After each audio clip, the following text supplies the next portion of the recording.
Welcome to the AFR Saints channel, where we provide you daily content on your favorite team, the New Orleans Saints. Do us a favor and hit that subscribe button. Be sure to leave your comments below and smash that like button. Who dat?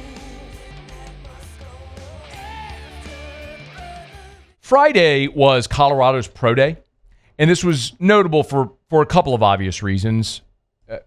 Travis Hunter, the Heisman winner, was there, and he's a presumed top 2 or 3 overall pick. I think everybody is pretty sold on Travis Hunter and the fact that he's going to go somewhere at the very top of the draft. He's about as risk-free a top-tier pick as you could possibly imagine, be it at corner or receiver. He's outstanding. Everyone knows that. The real question was about Shedeur Sanders. And Hunter did go run routes for Shedeur Sanders at his pro day today.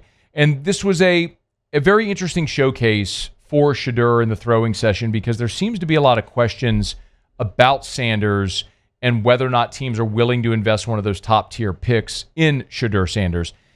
And for me, it's a really fascinating conversation about New Orleans and really every other team that might be interested, because when you get to this part of the draft, you always look at a couple of things, notably with the quarterbacks. Like, who is a quarterback-needy team?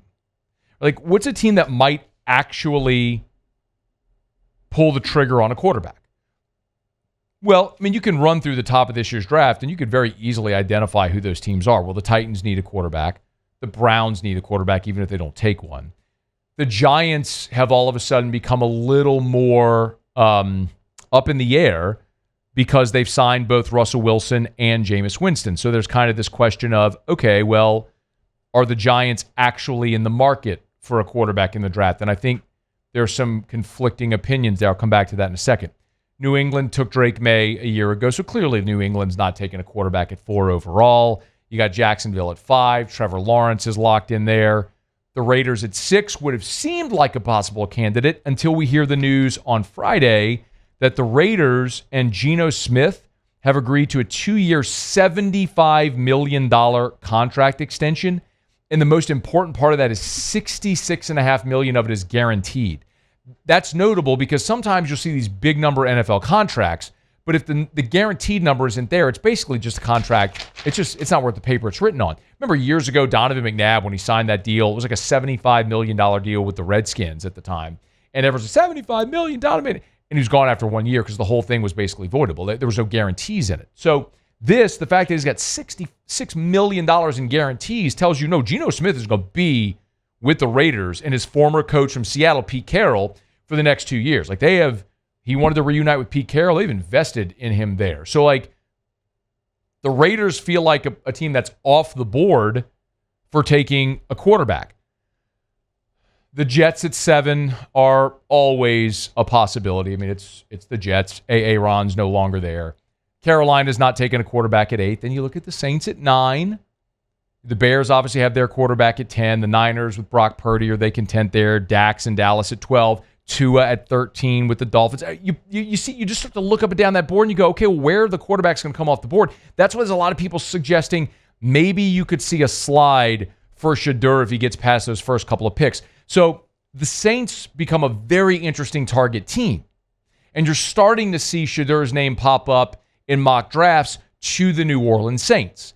Because if, in fact, you look at it and you say, okay, the Titans take Cam Ward, and let's say the Browns at 2 select Travis Hunter, and the Giants with Jameis and Russ decide they're not drafting a quarterback because they already have 2 veterans, well, then the next team that would make sense to take a quarterback would either be the Jets at 7 or the Saints at 9. So are the Saints a possibility? Ian Rappaport was on Good Morning Football today and had this to say about the Saints' possibility of taking a quarterback, but it wasn't exactly what you think.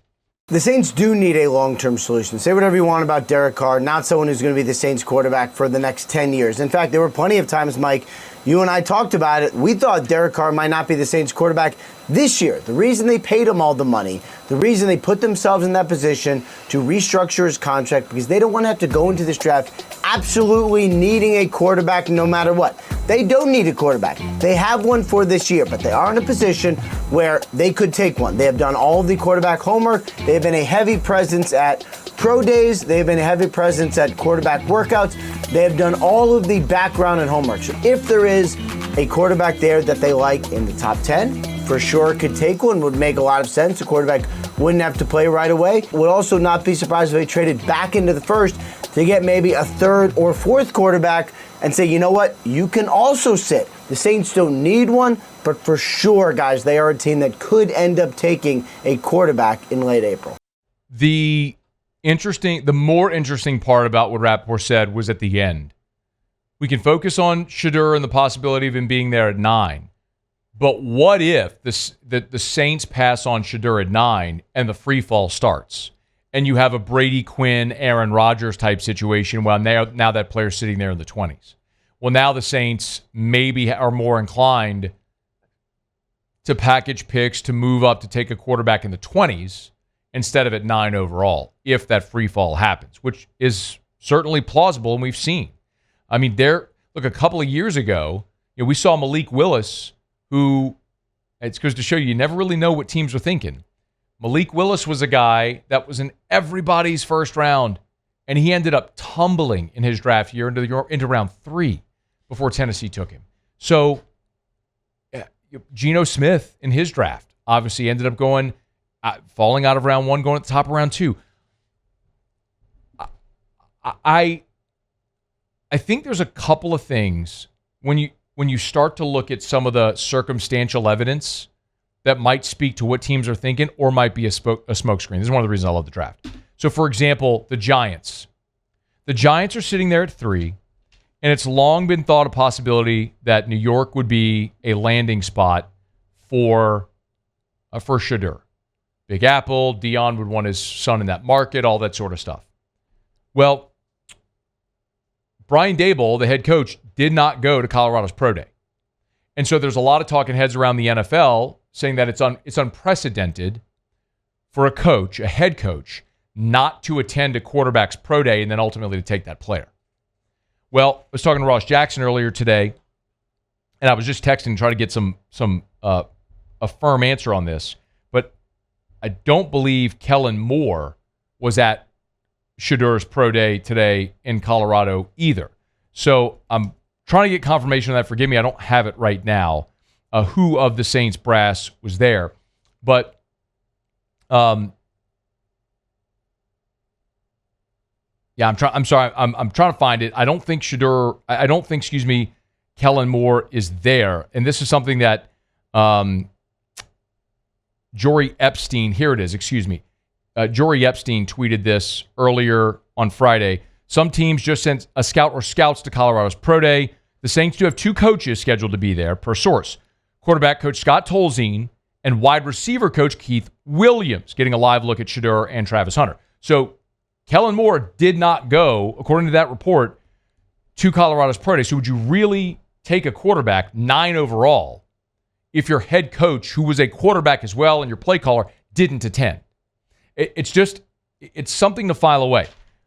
Now, there is some thought, though, that that's a smokescreen, that the Giants are sold on Shedeur. It's why they didn't send Brian Daboll. They know how they feel about it.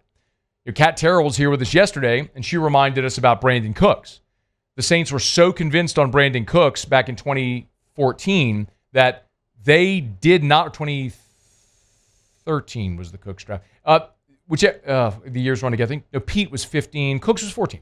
That they didn't bring Brandon Cooks in for a top 30 visit because they already knew. So many people thought, maybe they're not interested. They didn't bring him in. No, they knew. They were confident already in Brandon Cooks. So the one other thing that keeps resonating in my brain is what happened last year with Michael Penix in Atlanta. That should be the test case, lights on the marquee example to say whatever circumstantial evidence you're piecing together to eliminate a team or include a team or whatever, flush it. Because you never know what someone's going to do in the draft. The unpredictability of the draft is one of the things that we love about it. But the Atlanta Falcons went and invested 9 figures in Kirk Cousins. And 2 months later, boom, they use a top 10 pick on Michael Penix. I mean, who can forget the scene on draft night of the GM having to explain to Arthur Blank what the hell they just did? I paid this quarterback all this money, and then you go draft a quarterback in the top 10? What are we doing? So there's an unpredictability to all of it. and I'll continue to give you my opinion on the matter. I will be consistent on this. If Shedeur Sanders falls to 9 and he is sitting there and the Saints take him, I am pumped. If Shedeur falls or the Saints decide to move back into round 1 in the 20s to take Jackson Dart, I'd be fine with that.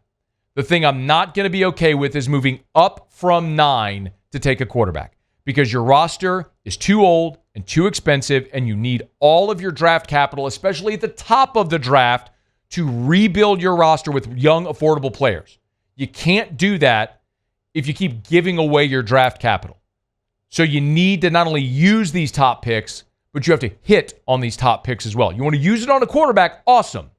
But you can't give up multiple years of ones to move up a few spots in round 1 to get a quarterback. Just where I stand on it, we'll know in less than 3 weeks what the Saints are going to do in round 1. Hey, thanks so much for watching. Please leave your comments. I love to interact, and be sure to hit the red subscribe button below.